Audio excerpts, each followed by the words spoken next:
welcome to my channel. It's Rebecca, also known as 4Kids at 147, and here is the long awaited review of the Alice in Wonderland in 4 different sizes. So as you may be able to tell, I'm out in the garden. It's a bit windy today, but it's not too bad. So this is the smallest painting that I did. So this is the 20 by 15.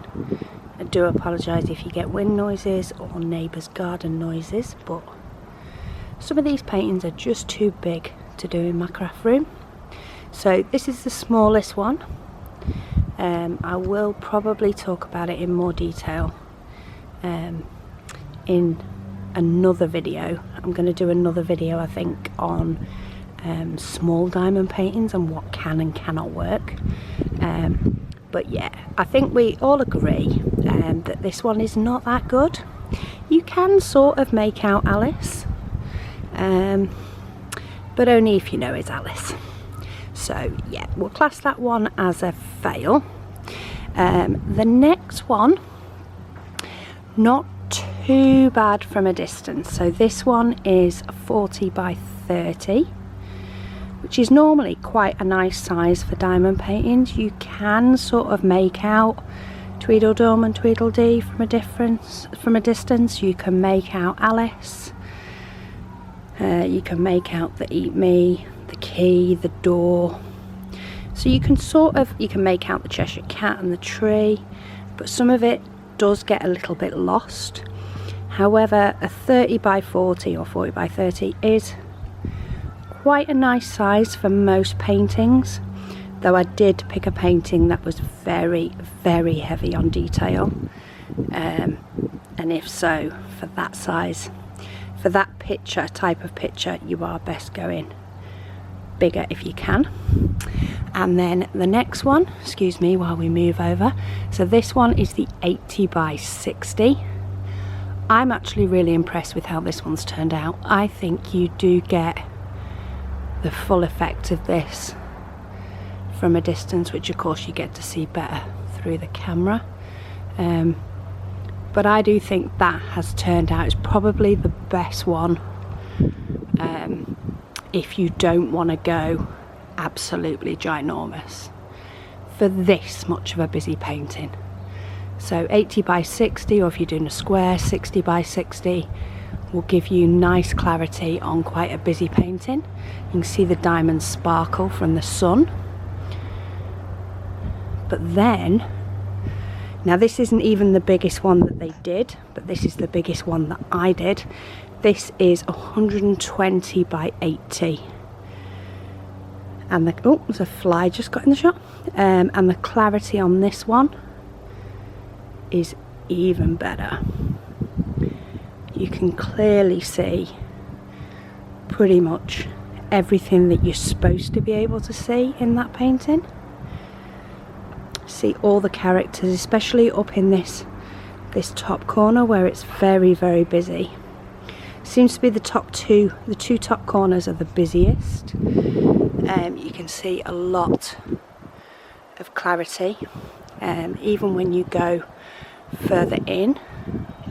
So Queen of Hearts, King of Hearts, the cards. We've got the flowers. I'm trying to do sort of a pan around. Alice is very clear.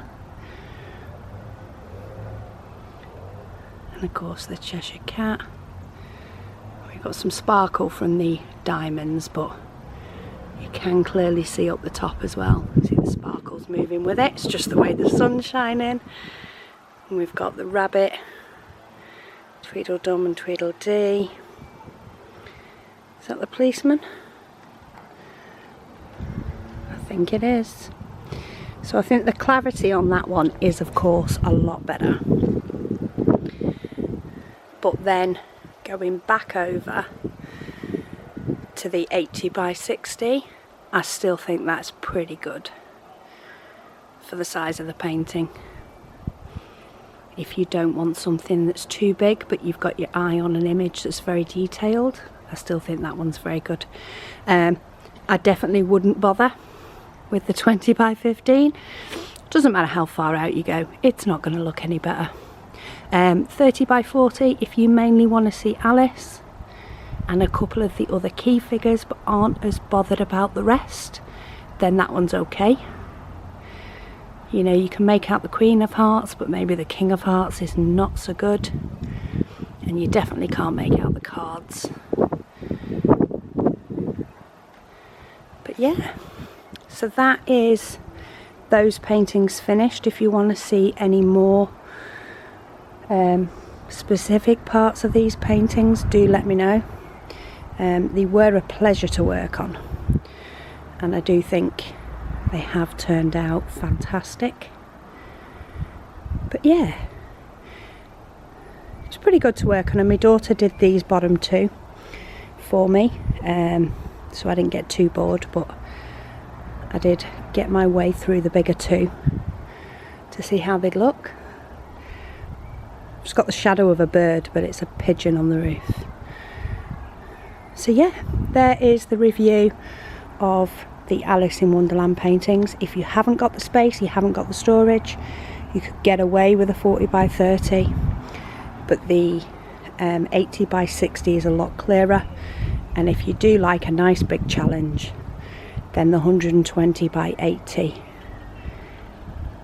is really clear, and they do even do a bigger one. So yeah, any questions, pop them below. I will get to them as soon as I can, but thank you so much for watching, and I'll speak to you all again soon.